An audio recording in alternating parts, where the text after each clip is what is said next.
Quand vous préparez vos prises de parole, il est naturel de commencer par faire une liste de vos messages clés.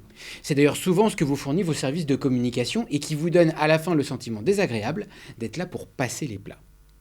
Mais attention, si une liste de messages clés peut être une étape intermédiaire, ce n'est pas du tout une manière de se préparer à prendre la parole. Dérouler une liste de messages clés et imaginer que les gens en face vont s'en rappeler, c'est comme présenter la météo et croire que les gens vont retenir les températures de toutes les villes. Ce n'est pas vrai, ça ne marche pas.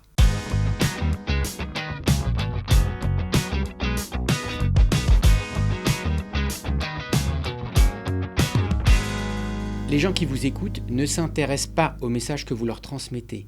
Les gens qui vous écoutent s'intéressent à ce que ces messages vont changer pour eux. Donc à minima, pour augmenter votre impact, prenez votre liste de messages clés et demandez-vous pourquoi est-il impératif qu'ils retiennent l'ensemble de ces messages.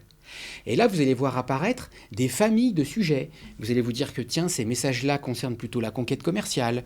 Pour cela, c'est plutôt les process RH. Là, on parle plutôt de la conduite du changement. Et c'est comme ça que vous allez commencer à réduire le nombre d'items dans votre liste de messages. Mais souvent, ce n'est pas assez. Demandez-vous maintenant pourquoi il est nécessaire de mener l'ensemble de ces chantiers de front. Et là, de façon à mettre en cohérence l'ensemble de ces chantiers, vous allez rapidement parler du projet d'entreprise ou du projet de votre direction. Et c'est ça, faire une présentation. Ce n'est pas dérouler une liste de messages clés. C'est venir présenter la mise à jour d'un projet d'entreprise, d'un projet d'offre, d'un projet de transformation.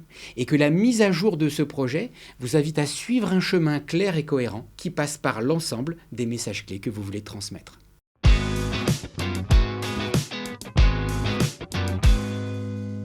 Vous seriez légitime de vous dire que c'est pas à vous de faire tout ça. Et que finalement, si c'est votre chef qui vous fournit votre liste de messages clés ou le service de communication, c'est aussi à eux de transformer cette liste en une histoire claire et cohérente à raconter. Mais en attendant qu'ils le fassent, n'oubliez pas que c'est vous qui racontez la météo à vos équipes.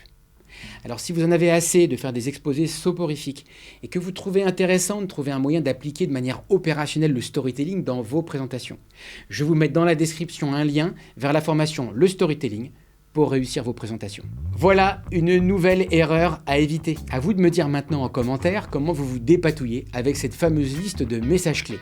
En attendant, n'oubliez pas de cliquer sur le pouce si ça vous a plu et de cliquer sur la cloche afin de vous abonner pour ne pas rater la prochaine erreur à éviter.